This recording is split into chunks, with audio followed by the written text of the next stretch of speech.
What's up, military millionaires? I'm your host, David Pere, and that's your co-host down there. Oh, I should point. Alex always points like he knows where I am on the screen. So somewhere around here is your co-host, Alex. He's the one in pink.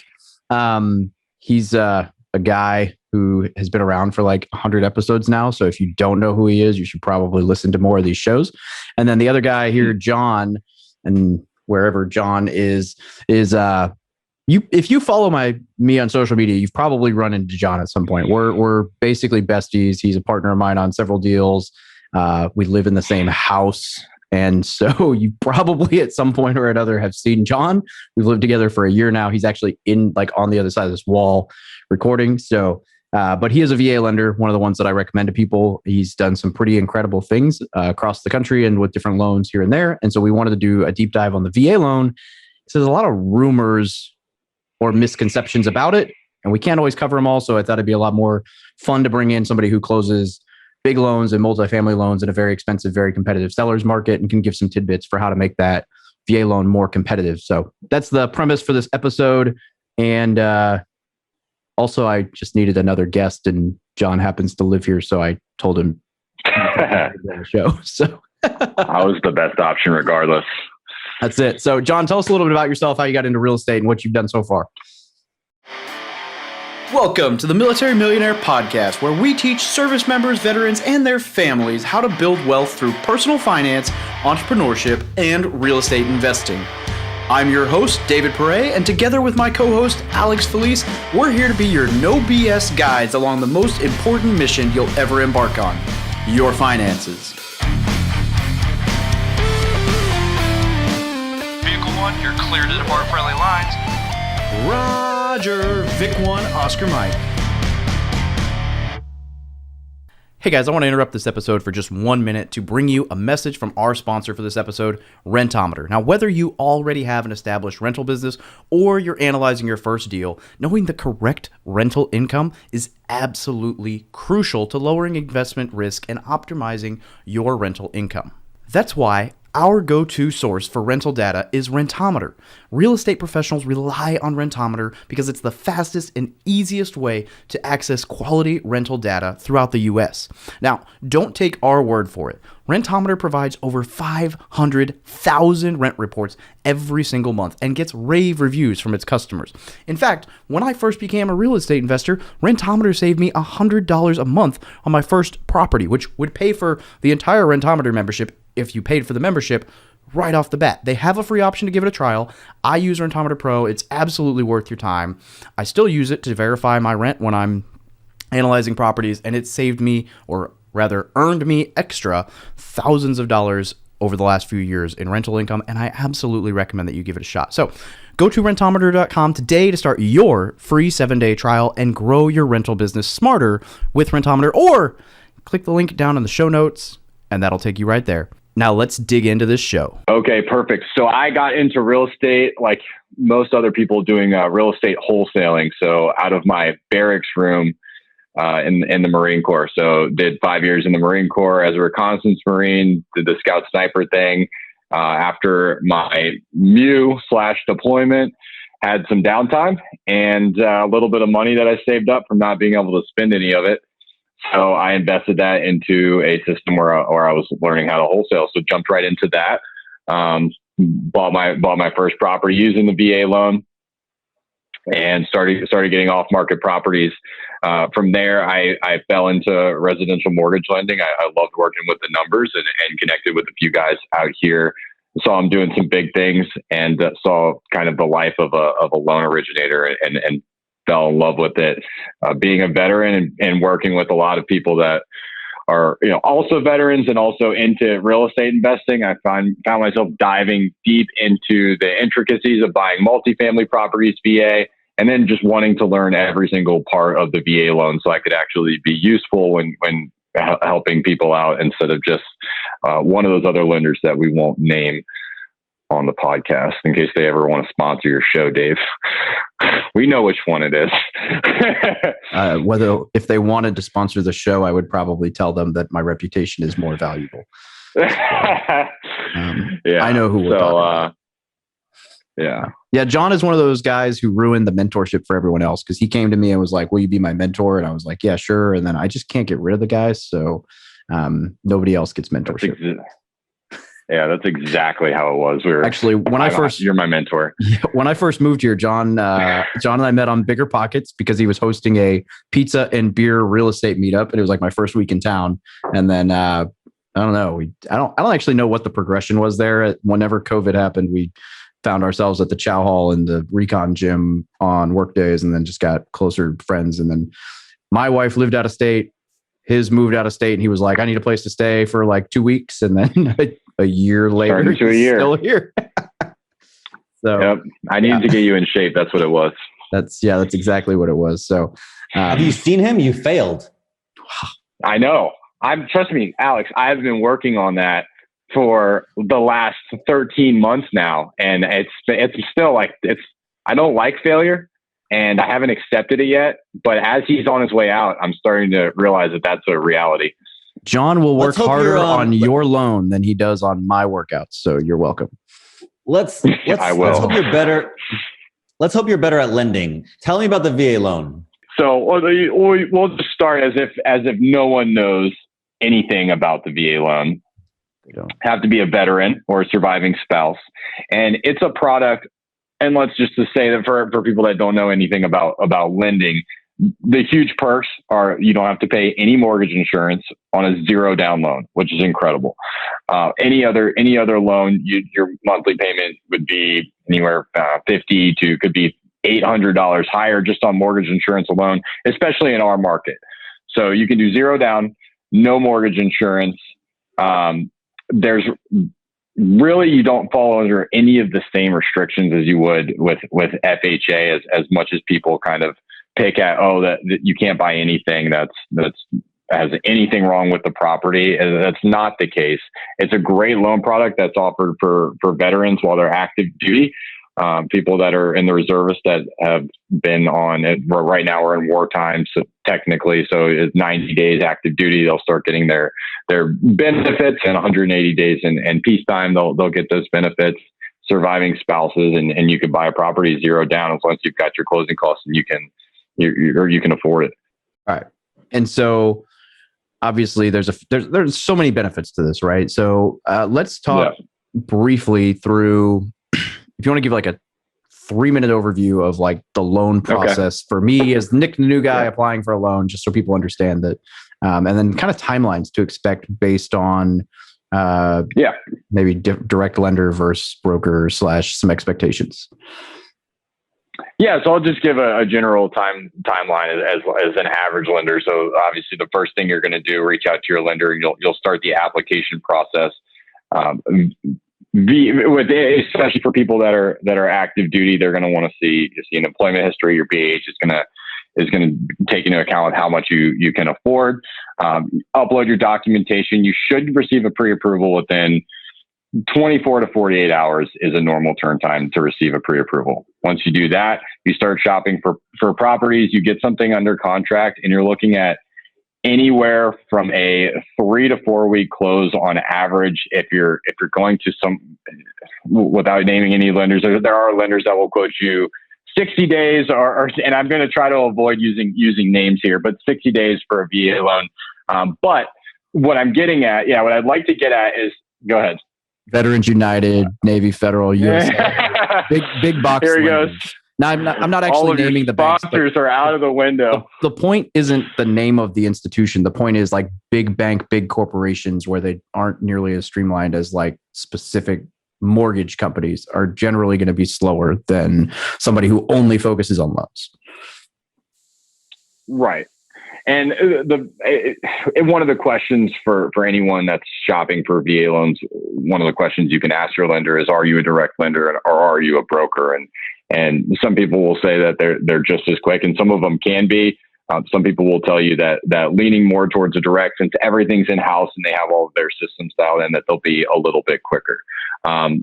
There are people right now closing VA loans, my company included, in 17 days, which is faster than a lot of other lenders are closing conventional loans. So if you're hearing that oh, don't use your VA loan, or you have a real estate agent that's telling you that you shouldn't use your VA loan because it's not going to be competitive, well, I would just ask why. Why is it not competitive?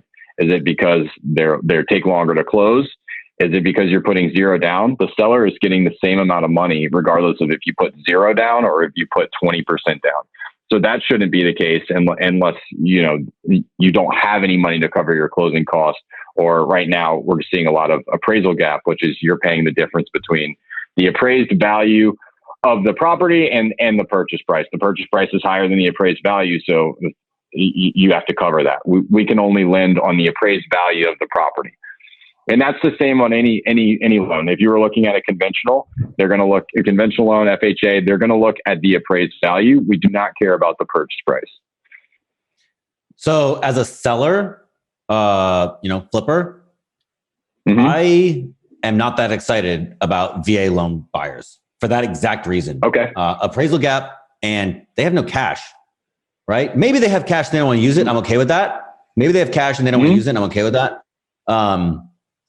But also the VA loan inspection is, I guess, maybe not true, but stigmatized to be more strict.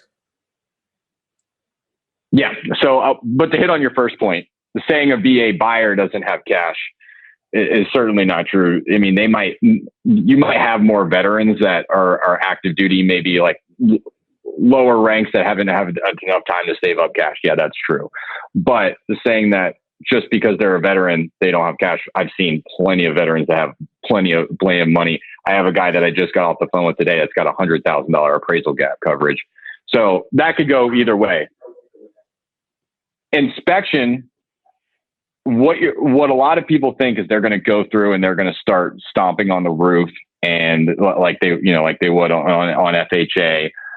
There are a couple of weird things with VA that you see called out frequently.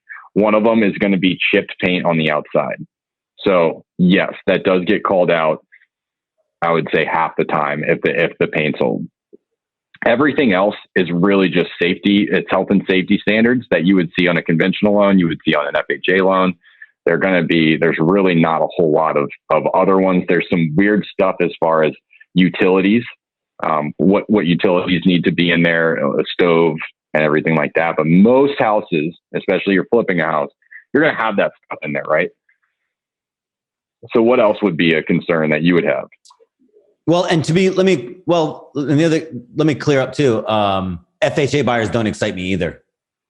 So it's not it's not that the VA in specific it's that right now in a competitive market, I don't care. You said, well, the seller is going to get the same amount of money. That is correct. And for the listeners, I want to make sure that I acknowledge that John's right. Like whether it's a VA buyer, an FHA buyer, or a cash buyer, if we agree on a selling price, as long as there's no appraisal gap, I'm going to get the same amount of money. I don't care how you pay for it.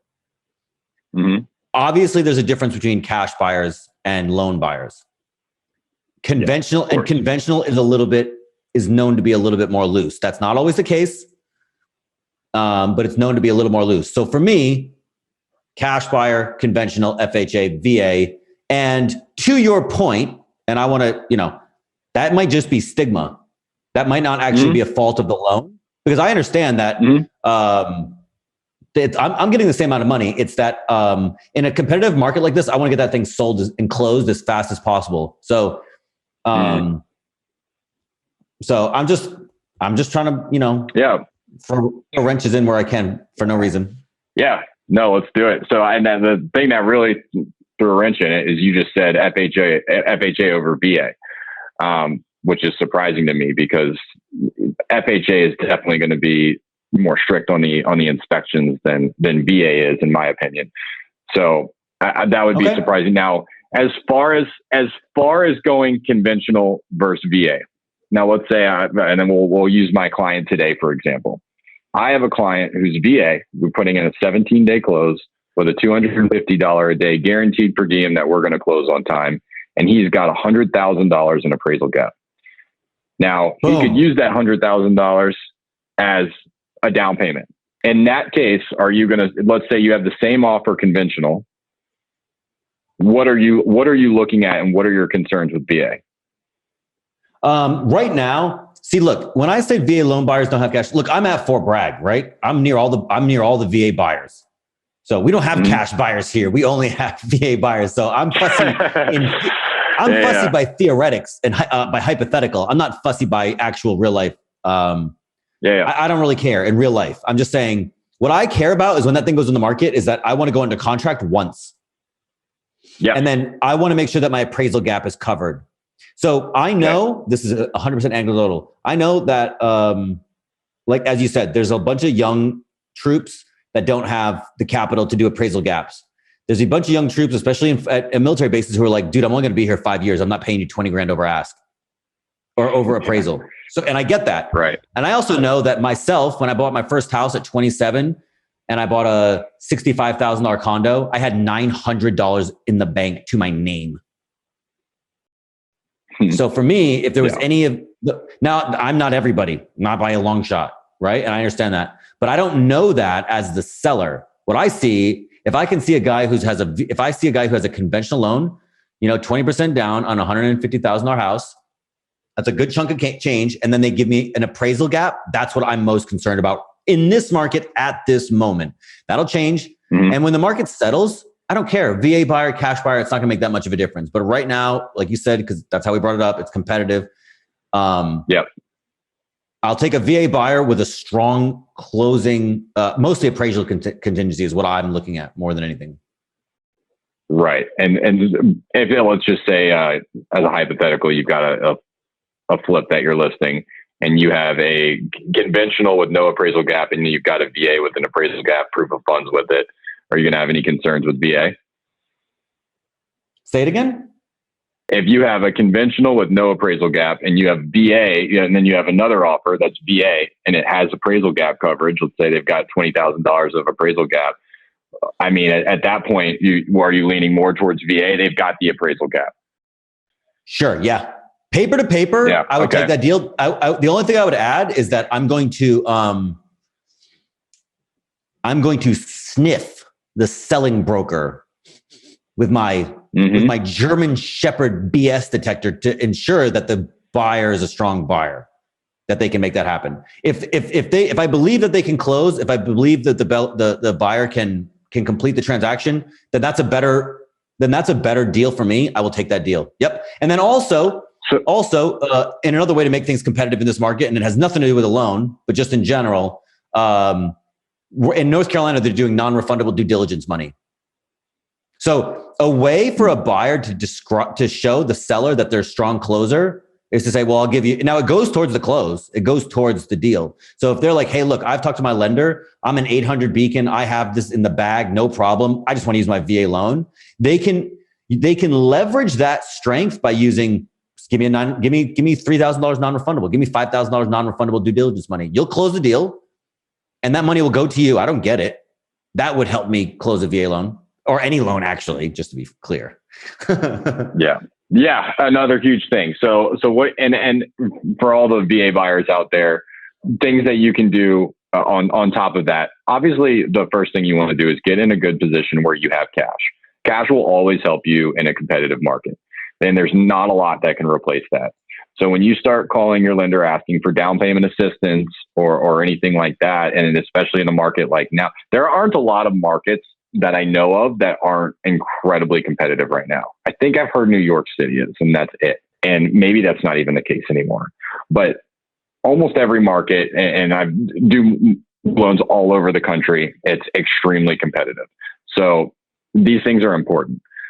As a buyer, the most important thing you can do is start saving your cash. And I would say that's even more important than getting a high FICO. So a lot of listing agents or Alex Felice, I don't know if you sell your property by yourself or if you list with a listing agent, they're going to ask you what's your FICO, right? What's your credit score? Little do they know for a VA loan, that is, I wouldn't say it's irrelevant as long as you're over a 640, but it's not nearly as important as the other factors as far as your residual income.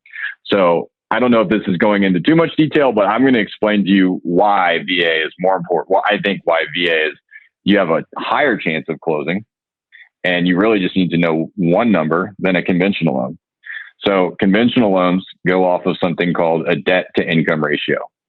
And that is the primary factor. Now, anyone can look at this. You don't need to be a lender or a rocket science. You can go to Fannie and Freddie. You can go to the website and you can look at their guidelines.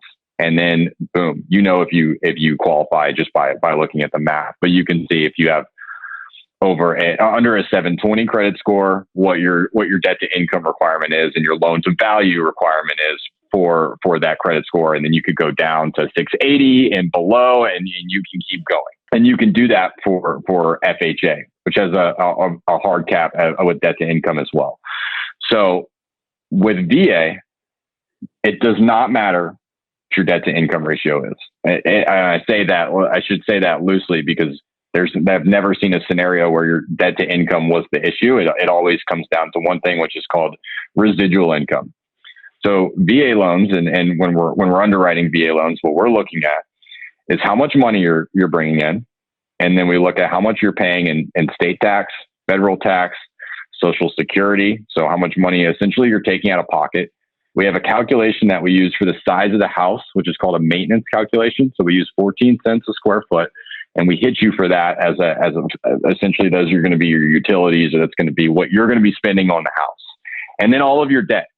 So we look at all of those things. And then based on what part of the country you live in, they have different numbers. And if you're married and how many kids you have. So we look at all of that, but there's a number. So for if you're single and you are on the West Coast, you might only need $491 left over after your mortgage payment and all of your bills. With that, it doesn't matter if the underwriter comes back and says, "Hey, it looks like you thought that you were going to be able to give him 2 years of bonus. Well, I don't think he's going to get that bonus next year, so we're not going to give that to him." Which is something that essentially that could happen for one reason or the other. Underwriter comes back and they don't agree with your income calculation. And then on a conventional loan, your deal just died. You just went from 49% debt to income to 50%. And there's no way around that. Doesn't matter who you beg, who you plead. They're not selling that loan. You're not going to get that loan, and you're done. So with a VA loan, there's a lot more options. And that being the first one, you've got a residual income that you can look at. And it's a lot more lenient. So I've closed loans with all the way up to 74% on the debt to income ratio, which you'll have a hard cap on conventional, which is a big monthly payment compared to how much money you're making. Dude, you are selling me right now. Ahead. It is working a little bit. I just want to side 2 seconds before we continue on, because I just wanted to touch on one thing for the appraisal gap, just in case there's some listeners who are kind of scared about it or whatever. I just wanted to point out one thing on the math side here. When we talk like conventional buyer or VA buyer, we talk like 20,000, say we'll use a $20,000 appraisal gap. One other big benefit for a VA buyer is if you're buying a $500,000 house and you want to put a $20,000 appraisal gap on it, right? If you're a conventional buyer and you're putting 20% down, that means you have to have $120,000 sitting in the bank, not including whatever cash reserves is, because you need $100,000 for the down payment, $20,000 for appraisal gap if it ends up being called in, and then cash reserves, right? If you're a VA loan buyer and you're buying the same $500,000 house, you literally need the $20,000 for an appraisal gap and then reserve. So there's, just for those listening to this who are getting like scared by the whole appraisal gap or whatever, if you were to do the math on that, that's like 4% down in that scenario, which would be the appraisal gap. Now, I'm not ever going to advocate for buying a house over appraised value. I mean, situation will dictate, long-term strategy, yada, yada.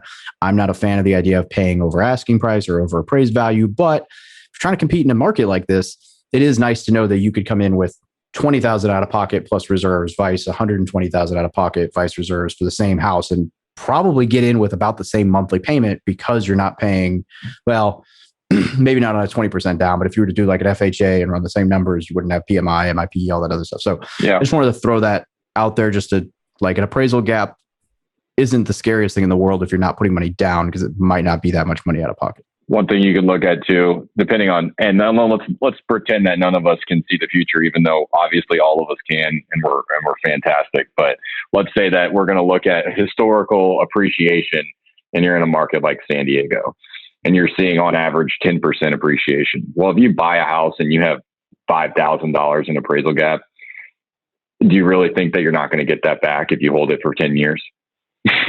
And again, let's pretend that we don't know that the sky is falling or whatever. The $5,000 is going to be peanuts if you're planning on a long-term strategy, especially if you're doing the multifamily or even $20,000 in a high-end market like this. Something to take into consideration. But let's go back to the perks on what does a VA loan look like and an escrow into a conventional. I haven't even touched on what I think is the best part, but we're just going on pure. What can you qualify for? Let's look at a conventional loan. First of all, on a conventional loan, the borrower is going to qualify for a lot less.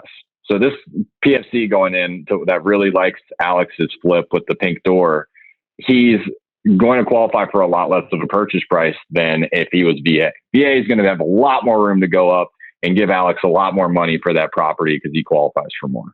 So that would be the first thing. You're going to qualify for a higher loan amount VA just based off the standards alone. You go over the higher debt to income. The debt to income doesn't matter as much. It's rarely taken into place as long as you've got the residual and your credit profile's there. There are still, you haven't missed a mortgage payment, a 30-day late mortgage payment in the last 12 months, you're going to have a hard time qualifying. There are still, just like conventional FHA, you still have to meet the financing requirements. So, but if you're comparing them to conventional, I'm going all off of comparing these loans to FHA and conventional. You have so much more room on a VA loan. Now, here's the beautiful thing about VA, and a lot of companies can do this FHA as well, is something called manual underwriting. So let's say that you do have a foreclosure on your record and you can't get what we call an automated underwriting approval. You'll hear it referred to as a DU approval. And depending on what market you're in, some listing agents will require a DU approval just to even accept an offer, which is completely fine. Let's say that you don't have that. What that means on a conventional loan is you're not qualified. On a VA loan, you can do something called a manual underwrite. And the guidelines are very vague. Anyone can go read them. Again, you don't have to be a mortgage lender or a rocket science. You can go look at the VA guidelines and look at everything and decide if you fit that criteria. And if you're good enough at putting together a package that makes sense, and let's say you've got some compensating factors, you're married and she's not using any of the income, or there's a whole bunch of other compensating factors that you can use that will help push that loan through. These are things that you can't do on conventional loans, where on a VA loan, you can essentially just convince the underwriter that this is a good loan and this is a good loan that someone should buy. And you'll be able to you have just so much more leeway. So it's not a done deal. There's a lot of art to VA loans. And I think that's a huge part of why it's important to find a good VA lender. Whereas a conventional loan, DU approval, as long as they calculate the income correctly and everything, you're done. You're in, right?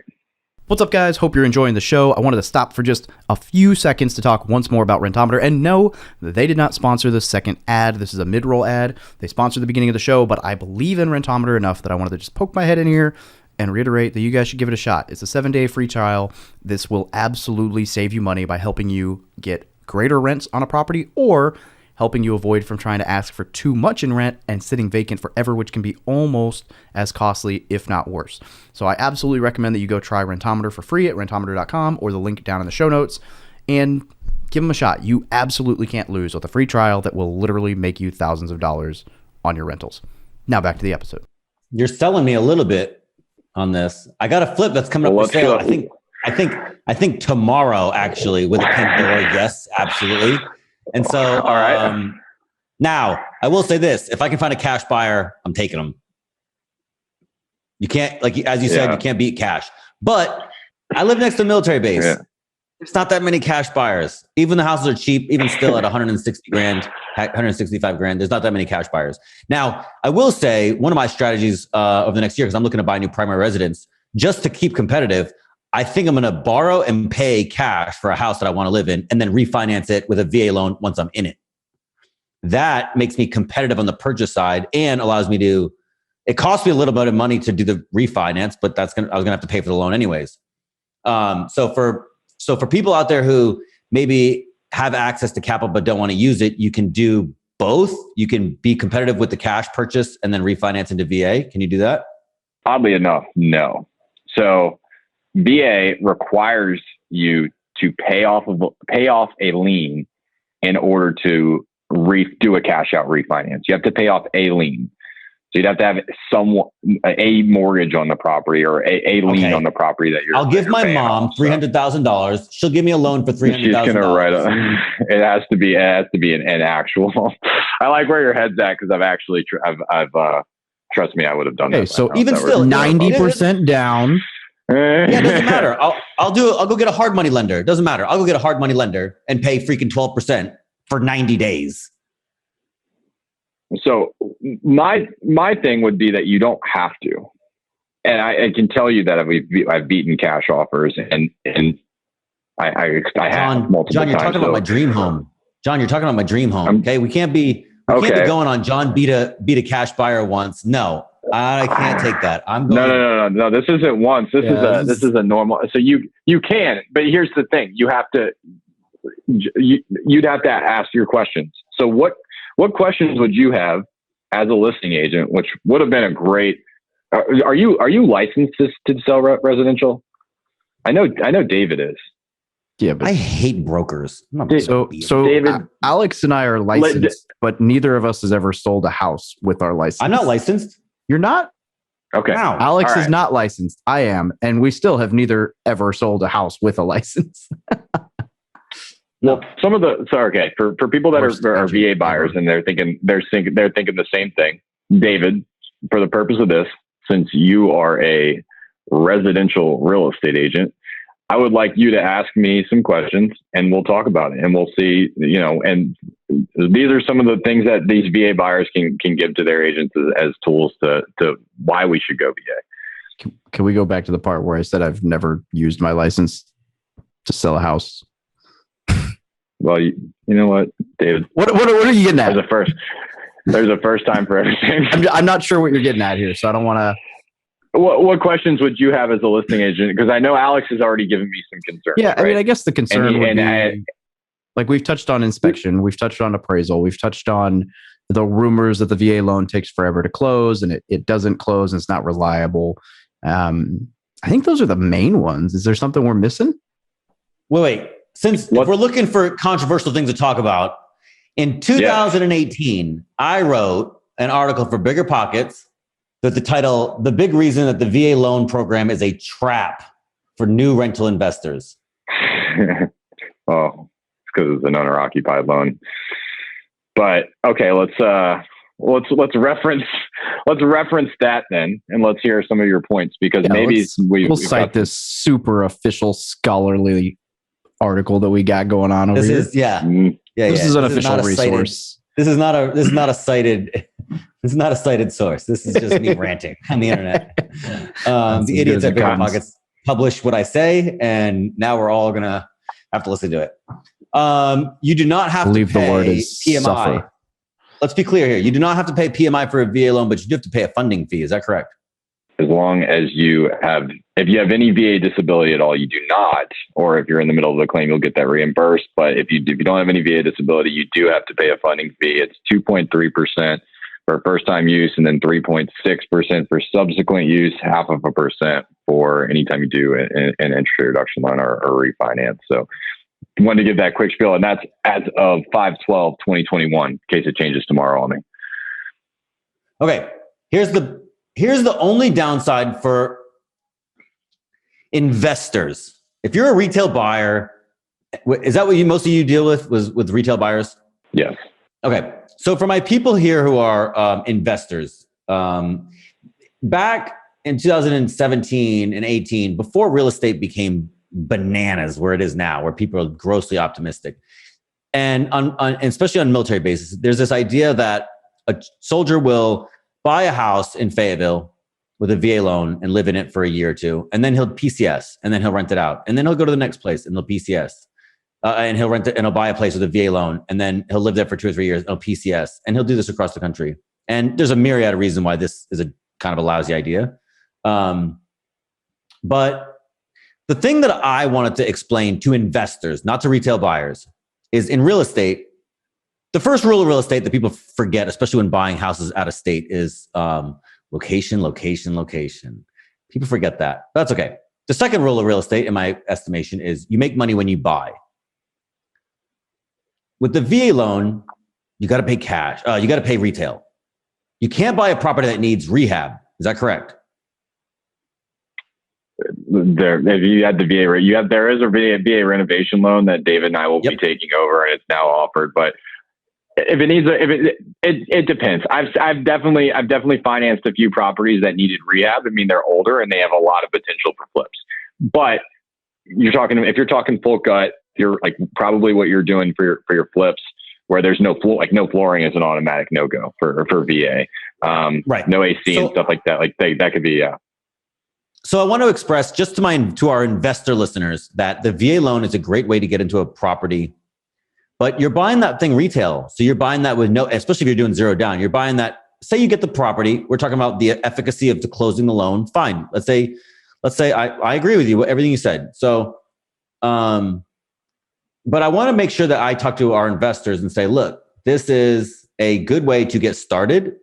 If you have low money, it's a good way to get into home ownership. It's a good way to understand the responsibility and feel the responsibility of owning your house. Maybe you can rent out a piece of it to Airbnb and make a little bit of money. Maybe it'll be a good rental later, but you are buying it retail. There is no way to buy especially in this market, at a discount. I won't say there is no way, but my gripe with the VA loan was not the loan itself. It's that the propensity to encourage people who want to be investors to buy something because they have no capital or very little capital. And this gets them in rather than taking the long road and saying, I'm going to wait and have cash or buy something at a discount and improve it, buy something distressed and improve it.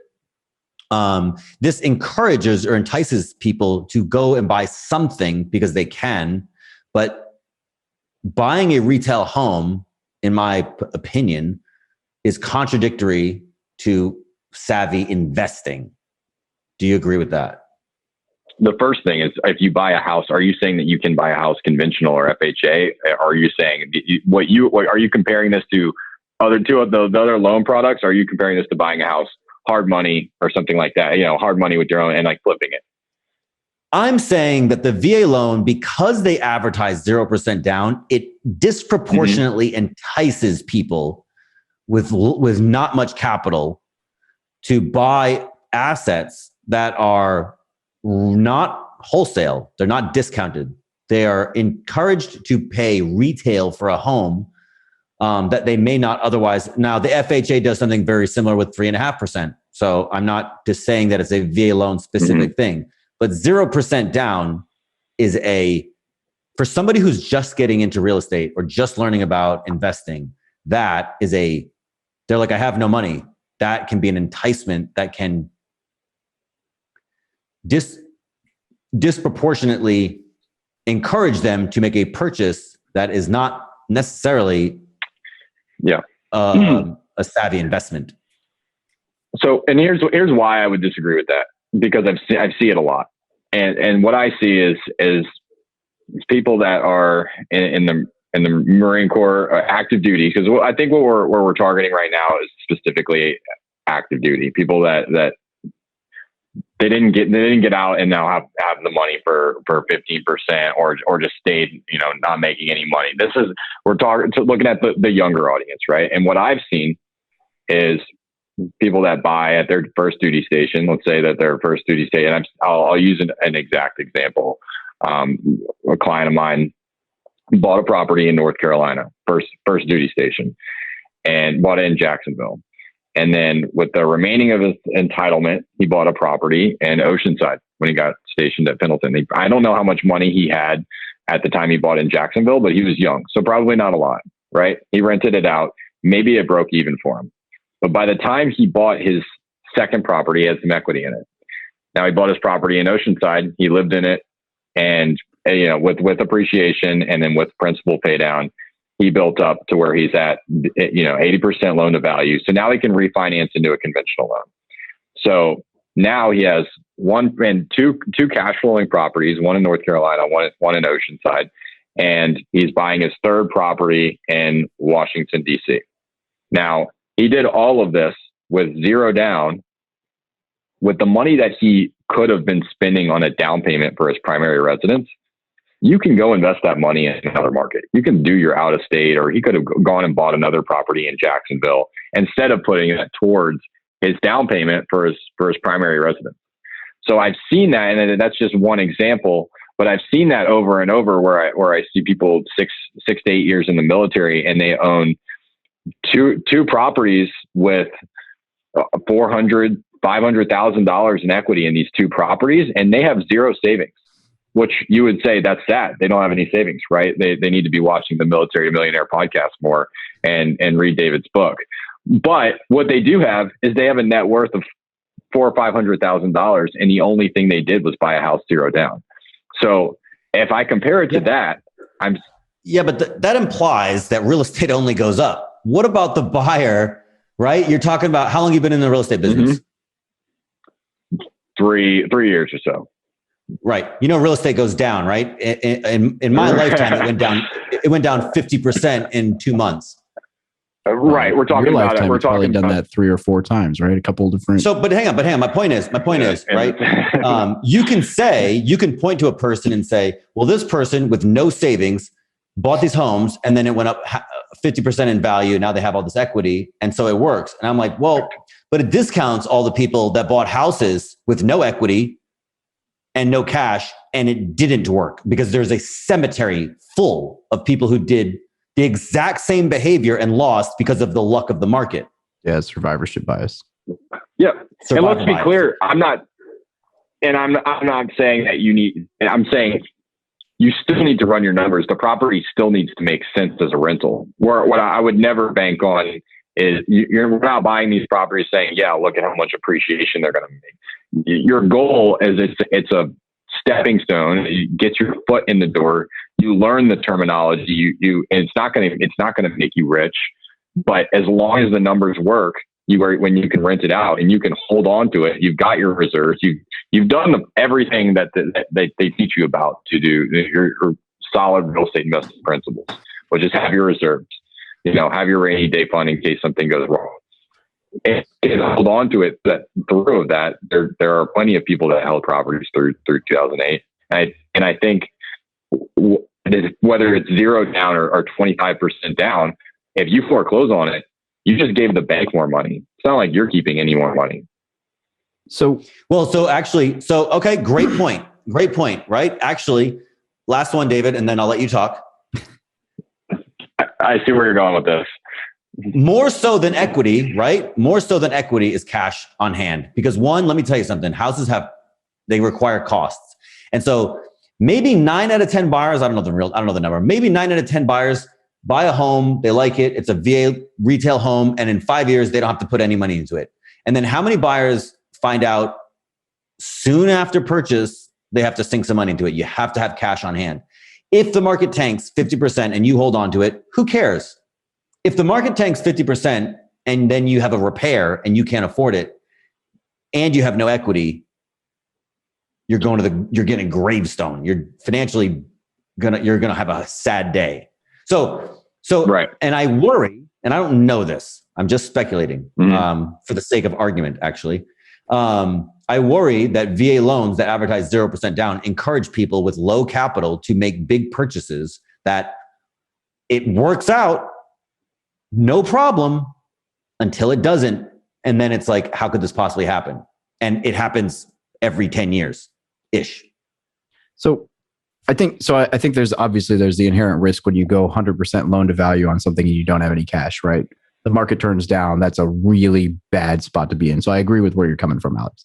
I think if we were to go apples to apples, all things being equal though, if I was buying a $100,000 house and I had $20,000, I get asked this a lot. For some reason, people think that putting a down payment on a VA loan anyway is like the greatest idea ever. Like it's like this, like, oh, I'll have 20% equity.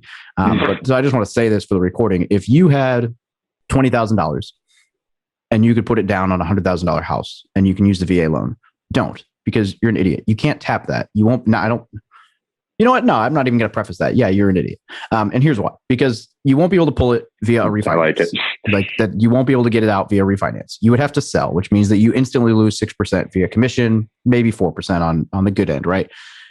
But if you have $20,000 down and you use the VA loan, you go zero down and you keep the $20,000 in reserves, you are now very well situated to mitigate the risk of a downturn and not having equity because you've got $20,000 to do a roof, refrigerator, air conditioner, or whatever. Like you can buffer a lot of those issues that we're talking about. So, that's one thing I really like about it. I think the argument that we're making here is that 0% down with no cash is very risky. And that's absolutely true. There is inherent risk with that when compared to having cash in reserve or having the ability to make the down payment and having equity, right? That's just inherent. So make sure you know what you're doing. Yeah. But we'll all agree there. I'll let Alex go. Bro, yeah. If I had $100,000 house and $100,000 in cash, I would get a zero down VA loan all day long for sure. I love the debt. As long as the house kind of ish makes money or breaks even, whatever the situation is, I'm going to live in it. But yes, I'm more worried about cash on hand. And again, to reiterate, I worry that people get incented to get into something. They pay retail and then they don't have the capital in case something goes wrong. And they're incented because of the 0% down. And so let me ask you this. What are the VA loan reserve requirements for a loan? Okay. Yeah. So, and with a normal VA loan, which is a risk, you don't need just for a single family property, or if you're even buying a multifamily property but qualifying off the rental income, and you don't own any other property, then there aren't any reserve requirements. So you're right. And for the entire audience, know what you're doing, which is why I preface this in the first place. Saving cash is important. And Alex is right. The market will not appreciate forever. Eventually prices are going to go down. You want to make sure that you'll either be able to rent it out and whether, the market turns and then you need to replace a roof, and that's $10,000. Those are just smart investing principles that you need to have cash. So that being said, if we're talking about just reserve requirements for everyone looking to buy multifamily property, and then there'll be this guide to military life. You can learn more. If we are looking at buying a property where you need the rental income, I like it. I like them. I like it almost as much as I like those pants. Oh, yeah. The pants, we both had to say the pants at the same time. So, and for anyone listening on audio, anyone listening on audio, you need to go watch this just for Alex's pants. So, my camo requirements. My camo joggers and my pink T-shirt they're working for you, John. Oh yeah, it's selling me just as much as I'm selling this VA loan right now. So reserve requirements. If you're buying a multifamily property and you're using the rental income to qualify, which is another great thing about VA. And Alex is going to hate this because Alex is an underwriter, as I'm starting to learn, and he's looking at all of the different risk tolerances that in case the market turns and everything like this. But with VA, let's say that you don't qualify for the property on your own. And this is what I would consider a beautiful part of VA is you can buy a multifamily property as long as it's zoned multifamily, and you can use 75% of the rental income that the property produces to offset your debt. It's qualifying income for you. That's income that you receive. If you decide to do that, or if you need to do that, you do need to have 6 months reserves after your closing cost. So there is a reserve requirement in case all of your tenants stop paying rent. You'll be able to cover the mortgage. Why do you think I hate that? Why would you think I hate that? I like that much better, right? You now have a property that has income. You have a 3-unit tenant diversification, and they have a cash reserve requirement. I think that's way better. How do you feel about someone covering where their mortgage payment is more than their income? I think that is a matter of experience and reliability of the asset in the market that it's in, right? I just bought a loan. I just bought a property. I just bought a $3.2 million property, right? I don't have a job. My income does not... Shut up, David. She's making fun of me on video. My income does not cover the... the whatever it is, $15,000 mortgage, whatever it is, right? Or $7,000 interest only for 2 years. What's up? But still, I don't have a job, so I don't have that on DTI. And yet they gave me the loan. Why? Because it makes money. Because I'm a reliable operator. I have a track record. They know the asset. We've done extensive due diligence, right? That bad boy makes money. So if you go buy a 4-unit, right, and say you buy it at a reasonable price, you don't pay $60,000 over ask on a $300,000 property or something like this, and you're gonna get reliable rents, and there's a reliable rent roll, and it's your first property, but let's just pretend that you're the most well-established first-time home buyer of all time, right? You got a great beacon, you got a long track record, you're a mature individual, and the mortgage, the mortgage is more than your income. Well, what is the income of the property? That's I don't care that the person can cover it. I care that the asset can cover it with a healthy DSCR. Yes, I was in underwriting for a long time. Yes. So, and my job is never to look at everybody's plan works on paper. Okay. Everybody's got a great plan. Like, this is what I'm going to do. I'm like, yeah, sounds good. Let me tell you all the reasons why it's not going to work out. Right. That's my job. So I prefer this. And in fact, I think going off and using a VA loan to buy a fourplex is not a bad idea. I think it's harder now because they've been scooped up due to mania. Everybody's market is different. Here in my market, people come in and they're like, I want to buy a 2, 3, or 4plex. And I'm like, they don't exist because they never built them here. So there's some, they're around, but they made them for a short bit. There's not that many. But in some markets, there's plenty. In some markets, they still build them. I don't think that many. But I like that idea a lot better. Okay. Yeah. And go ahead, David. I know you want to talk. No, I mean, finish your point. And then I was trying to, this is kind of where I was trying to take the conversation anyway. So to the multifamily, right? Because that's a huge part of what we're doing. So we've covered, and just to kind of recap on everything that we've talked about on the single family. Yes. Like Alex said, buying a property $60,000 above ask on a $300,000 property, and then using all of your capital to do that, and then having any money, you're really putting yourself in a bad situation in case the market turns and then you need to sell, or let's say it stays flat, it doesn't appreciate, you need to sell, but you're putting yourself in a bad position. You're underwater. So we're all clear that single family property, you want to have reserves. You don't want to spend every last dollar on your closing cost, and then when your first mortgage comes up, that you're never going to save any money.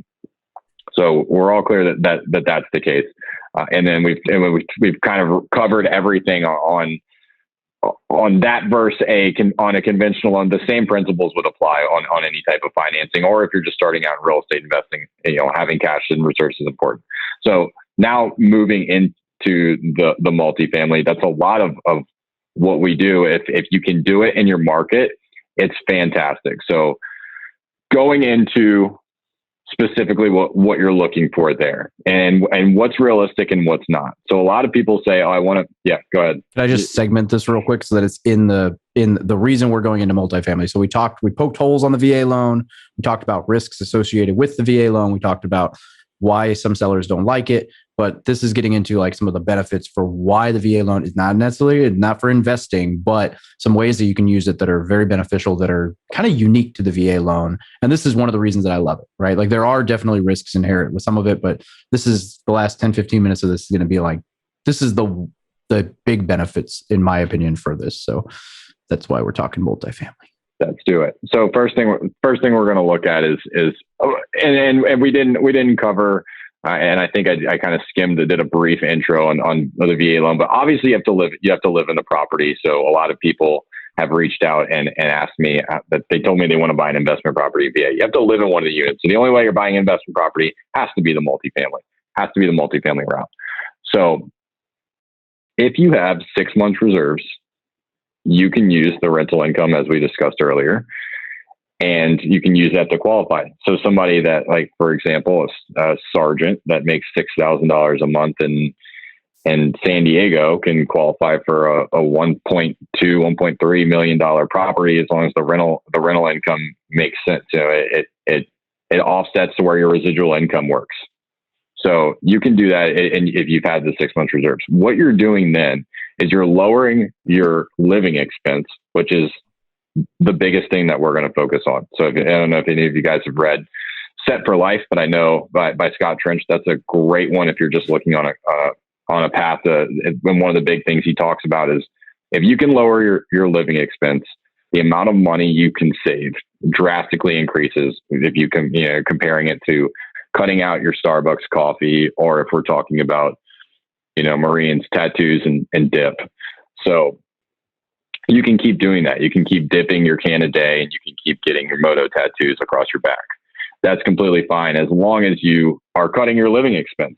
So especially out here, you've got people that are living out in town, and if you're renting, you're probably looking at $2,200, $2,400 a month for an apartment. If you're looking at a house now, you're probably looking closer to $3,000.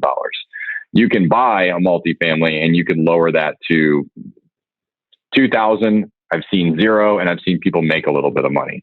The biggest thing is you just want to run your numbers, because when you leave that property, which you will eventually, if you're in the military, you're going to get stationed somewhere else. You want to make sure that is going to be a cash flowing asset for you, and you can't bank on the appreciation. So that being said, it's a great product for people that want to get in the door. You want to learn, get your systems in place for your tenants, get however they're going to pay you, your follow up for following up if they're pay rent late. All of these things you'll learn. All of the things about being a landlord you'll learn by buying a multifamily property. And then when you do move out of it and move on to your next one, now if one of the units goes vacant, you're not in a no shit situation as if you just bought a single family that in San Diego, or your mortgage payment is $3,000 a month. You make $5,000 a month and as a sergeant, or $6,000 a month, and then you move somewhere else, that property goes vacant. You spent all your cash reserves on your dip and tattoos, and now you're in a bad situation. So that's a huge benefit of the multifamily. So just to give a quick breakdown on this, because it is scarier to do this in like my first duplex was like $81,000. I was out of pocket like $100 a month to own it, and then when I moved out, I made like $300. Right? Not scary. But if you're talking about someone like a sergeant buying a $1.2 million fourplex, like that's scary, especially when you look at like a $6,000 a month mortgage and you can see the inherent risk there. So, and then your people look at it and they're like, well, I'm not going to cash flow on that. So I just want to break this down real quick, right? Like let's say 1.2, say your mortgage is around $6,500 a month, something like that. So you're looking at somebody, then you rent the other 3 units, we'll say in San Diego, like $2,000, $2,200, right? So you're going to be like break even. Maybe you're probably still out of pocket like $1,000, $1,500 a month. Even if you have roommates, you might break even. You're probably not breaking even. You are, however, saving your entire housing allowance, or at least more of it than you would have been to live in an apartment anyway. So your overall living expenses are probably still lower, and you're probably paying down $2,000 to $2,500 a month in principal pay down. So even if the market goes down, that's $24,000 a year. If you're there for 3 years, that's $60,000 in equity that you're building through what you would have been paying to rent as a landlord. Plus, you might be saving $500 to $1,000 a month on your overall expenses. And then when you rent that unit out, it's not going to cash flow like a king, but should cover all your expenses and then a little bit. And so the mentality for like the big scary markets for house hacking isn't like, how much is this going to pay me to live in it? It's how much am I going to save every month? How much principal am I paying down? And like, it's got to be a long-term play. This can't be like a 2-year, like, I hope the market goes up.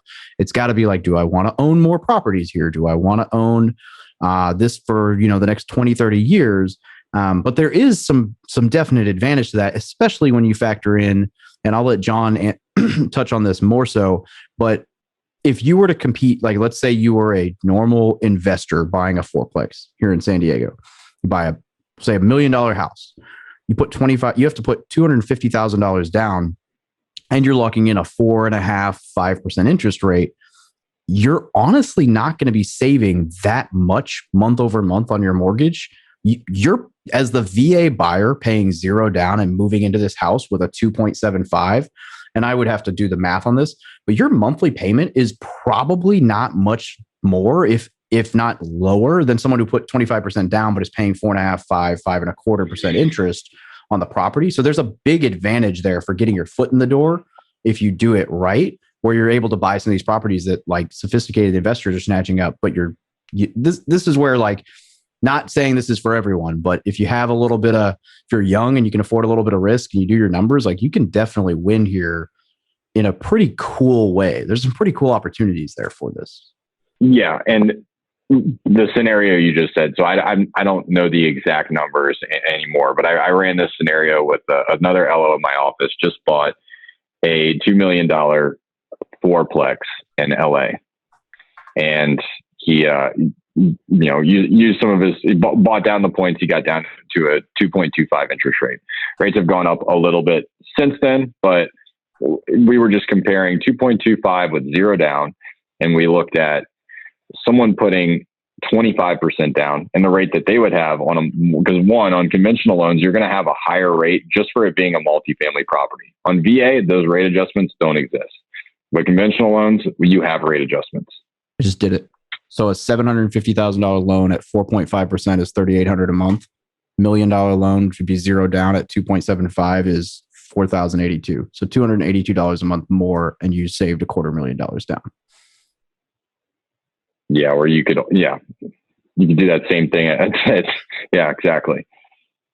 Do the same thing at $2 million with the 2.25 or the 4.5. The more expensive that property is, the more that spreads out. Yeah. So that's a huge benefit. I mean, you're going to have a monthly payment at the same or even close to maybe even lower than an investor buying this property with 20 to 25% down. So huge benefit that you can only get with a VA loan. And something that I think that people should be taking advantage of for sure. So I think we've covered most of what we can VA loan. So I don't know if I'm not saying that there's not more we can cover. We can always do a part 2. Oh, he's putting the finger up. All right. I'm not trying to wrap yet. I was going to ask you some questions, but what do you got? Before we wrap up, I want to just make one thing clear because this is the most commonly asked question is how many times can I use it? And what the hell is a one-time restoration? And the sad thing is I really hope that every single one of your fans hears this. I'll call them your fans. Your fanboys hears this. So because the lenders aren't teaching about it at all. It's the one-time restoration. So let's say you do like what I was talking about earlier. You buy a property and you want to go buy your second property VA and you've already used all your entitlement. If you refinance into a conventional loan to recoup your VA eligibility to go buy another property using a VA loan, you use something called a one-time restoration. And it is what it sounds like. You can only use it one time. If you want to go buy a third property VA, you have to sell the other 2 properties that were financed VA. You can't just continue to buy properties using your VA loan as much as some people think that you can because there's no cap. The cap is just if you have full entitlement, you're not restricted to the county conforming loan limits. That's the only thing. If you have used some of your entitlement, the remaining entitlement goes off of the conforming loan limits, which you can look up FHFA conforming loan limits for 2021 in your county, and you could find out what those are. So I just wanted to touch on that because I think that's something that's not talked about enough. Is a lot of people are saying you just build a portfolio and buy 1 million properties VA and just have 35 VA loans out at the same time. It's not true. Valid. And as far as buying a second home, I wrote an article on this, but the answer for 99.99% of you is it depends on your specific situation. There's no oh yeah, it's this easy. This is the answer. It's always dependent on where you bought, how much you bought, blah, blah, blah. So rather than just blanketly asking that as a blanket question, reach out to a lender and speak to them about your specific situation because that will dictate whether or not you can buy another property depending on a million different if this, then that scenarios.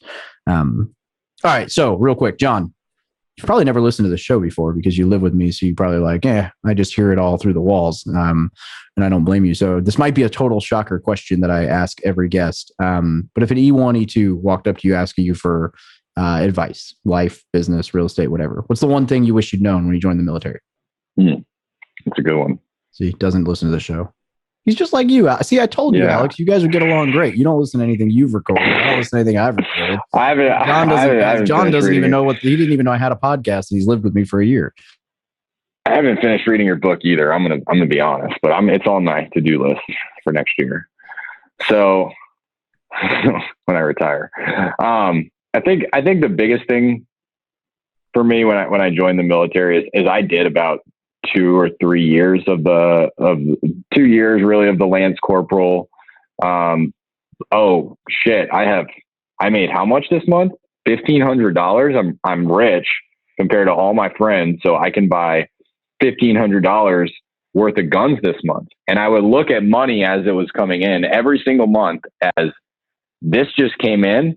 What am I going to spend it all on? Like this is fantastic, and it's going to come in next month, guaranteed. So you bet your ass, I'm already planning on what I'm going to be buying the next month. So it was like boot camp, come back, $1,500 in the bank account. I went and bought EOTech and ammo, and then obviously it took girls out for drinks, and you did the whole thing. I'm a Marine, and just thought I was the best thing ever. So I think the biggest thing would be really knowing the importance of saving, and then getting my TSP set up while I was in boot camp, because they don't always do that for you. They'll say that they're doing it for you, but you would want to check that right out. Put as much money in your TSP as possible when you're early on, and then just forget about it. All right, resource you recommend? Lending, real estate investing, or what? You're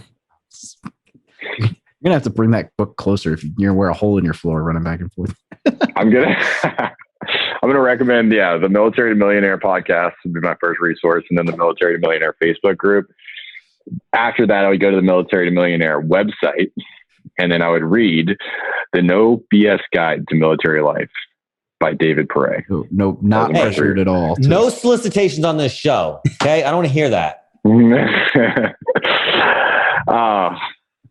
I think for me the biggest resource, and you can find this everywhere, is anything you want to do, you'll find somebody you'll find someone that knows someone that's doing it, and just take them out.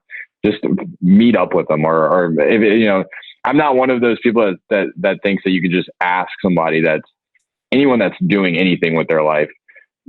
They're usually not the people that will just say, yes, I'll go out to coffee every single time with every single person that asks me, but provide some value.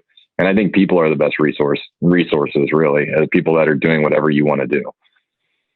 But provide value is the biggest key. Don't ask them out for coffee. Say, hey, this is what I can do, and this is what I'm willing to do for you. And last but not least, where can people get a hold of you? My cell phone and my email. That would be those two. Those two are the best. I'm not great on Facebook. Yeah. I'm going to mute you before you do what I think you're about to do and give you the whole world your cell phone, while I have to listen to every day like, oh my God, you see how many text messages I got today from people? I haven't had a chance to respond. Yeah. So before I bury myself, I'm not going to give up my cell phone number, but honestly, the best way to reach me, Facebook Messenger is definitely not. And then anywhere on social media is not the best way to reach me. If you want, can you just put it in like the show notes of the show? My Jon Lallande at myccmortgage.com. Hopefully I can say that. That would be the best way to reach me. I'm happy to answer any questions for anybody, VA financing, any type of financing, or any other questions that people have. Absolutely. It'll be in the show notes. And as a super shameless plug, if you go on the website, we've got a link where you can fill out a little form for like recommended agents and lenders. And depending on where you're buying, John's one of 2 or 3 people that I recommend as VA lenders. So, happy to make that introduction for you guys if you reach out as well. But all of John's contact info will be in the show notes next to his smiling face on some social media art. So thanks for joining us, brother. Great to meet you, John. Yeah, Thank you so much. This was very informative and fun. Yeah, I appreciate it. It's been fun. Thanks, guys. Thank you for listening to another episode about my journey from military to millionaire. If you liked it, be sure to visit FromMilitaryToMillionaire.com/podcast to subscribe to future podcasts. While you're there, we'd love for you to rate the show, give us a review on iTunes. Now get out there and take action.